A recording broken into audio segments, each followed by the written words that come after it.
इस डिक्टेशन में कोमा के लिए कोमा, पूर्ण विराम के लिए स्टॉप और पैरा चेंज के लिए पैरा बोला जाएगा। डिक्टेशन स्टार्ट होगी 5 सेकंड बाद। स्टार्ट।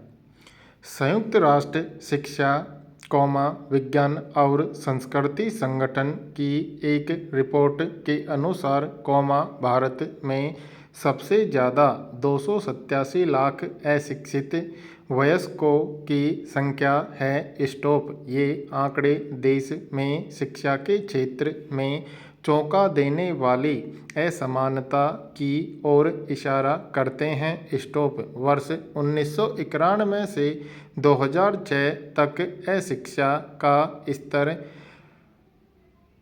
63% तक बढ़ा है। स्टॉप। एक उच्च साक्षरता किसी भी राष्ट्र को वैश्विक मंच पर अन्य राष्ट्रों के साथ बराबरी पर लाने के लिए अनिवार्य आवश्यकता होती है। स्टॉप। कोई भी राष्ट्र स्थिर आर्थिक दर किंतु नीची साक्षरता दर के साथ होनहार राष्ट्र नहीं माना जाता। स्टॉप।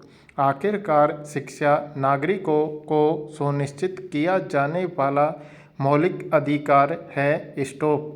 इसके अलावा इस पर प्रकाश डालने की आवश्यकता है कि भारत वह देश है जहां असमानता इस हद तक है कि एक राज्य ने 90% से ज़्यादा साक्षरता दर को प्राप्त कर लिया है और वहीं दूसरी तरफ ऐसे राज्य भी हैं जहां साक्षरता दर अभी भी निराशाजनक है।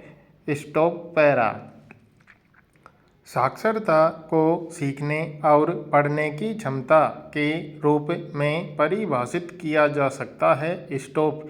यह एक उभरती अवधारणा है जो न केवल मुद्रित पाठ को अच्छे से समझने की क्षमता पर बल्कि साथ में दृश्य संस्थाओं और तकनीकी जागरूकताओं पर भी जोर डालती है। स्टॉप।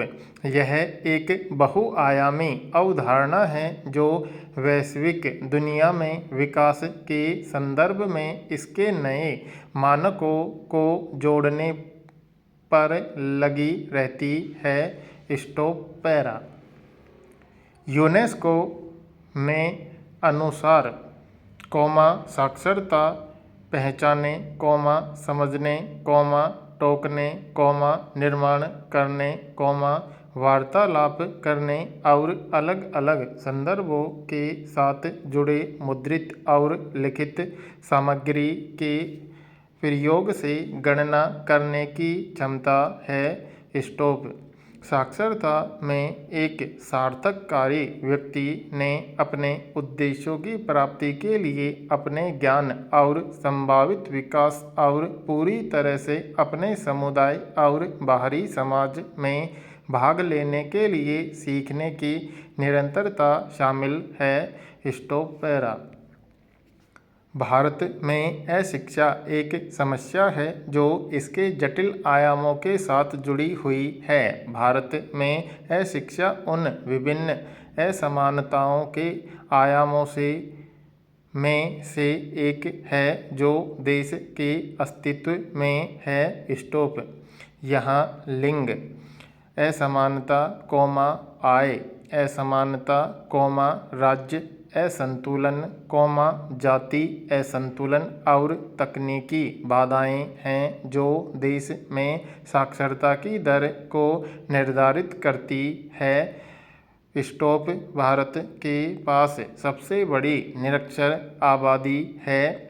स्टॉप। 2011 की जनगणना के अनुसार पुरुषों की साक्षरता दर 82.14% और 65.46% महिलाओं की साक्षरता है। स्टॉप।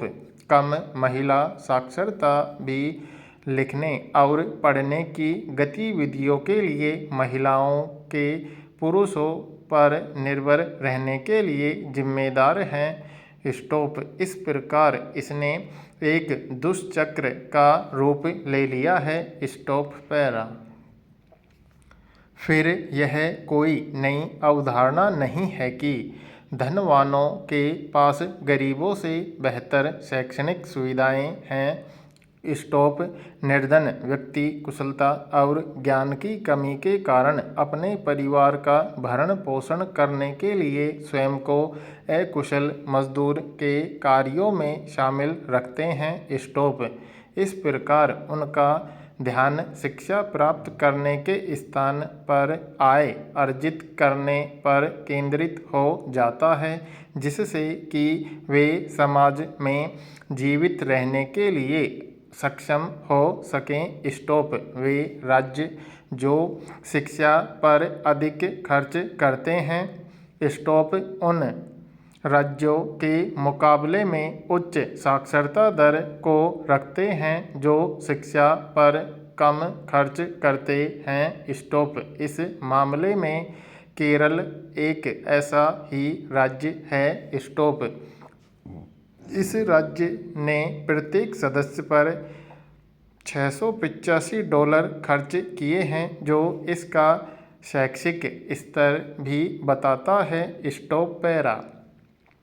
निराशाजनक साक्षरता दर के मुख्य कारणों में से एक यह अपर्याप्त स्कूल की सुविधा है।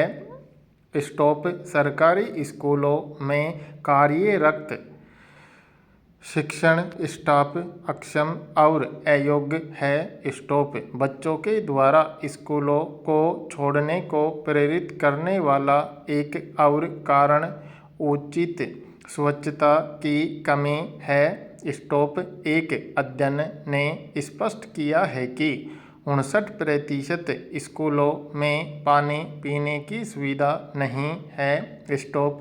वहाँ शिक्षकों की भी कमी है। Stop para. 1993 में सुप्रीम कोर्ट ने अपने एक आदेश में कहा था कि बच्चों को मुफ्त में शिक्षा प्राप्त करने का मौलिक अधिकार प्राप्त है और इस प्रकार वर्ष 2003 में संविधान में शिक्षा का अधिकार 83वें संवैधानिक संशोधन 2000 के तहत शामिल किया गया। स्टॉप। इसके बावजूद देश संविधान के 45वें अनुच्छेद के प्रभाव में आने के बाद भी 10-14 साल की आयु वाले बच्चों के लिए मुफ्त और अनिवार्य शिक्षा प्रदान नहीं कर सका। Stop para. देश में शिक्षा के अधिकार को सुनिश्चित करने के लिए बहुत सी अन्य योजनाओं को भी लागू किया गया। स्टॉप। 1986 में राष्ट्रीय शिक्षा की योजना को घोषित किया गया था कि पूरे देश में विशेष रूप से युवा आबादी के बीच निरक्षरता की समस्या को दूर करने के लिए प्रतिबद्ध होना चाहिए। स्टॉप। 1988 में राष्ट्रीय साक्षरता मिशन के द्वारा एक साक्षर समुदाय के निर्माण के लिए प्रयास किए गए। स्टॉप। इसका उद्देश्य वर्ष 2035 तक 41% की साक्षरता को प्राप्त करना था। स्टॉप। 1992 की शिक्षा नीति 21वीं सदी के आगमन से पहले 14 साल की उम्र तक के सभी बच्चों को मुफ्त और अनिवार्य शिक्षा की गारंटी प्रदान करती थी। एक ऐसी नीति है जो आज धूल फांक रही है, क्योंकि ये प्रचलित अशिक्षा और बच्चों को स्कूल में लाने रोकने में सक्षम नहीं हो पाई है। स्टॉप समाप्त।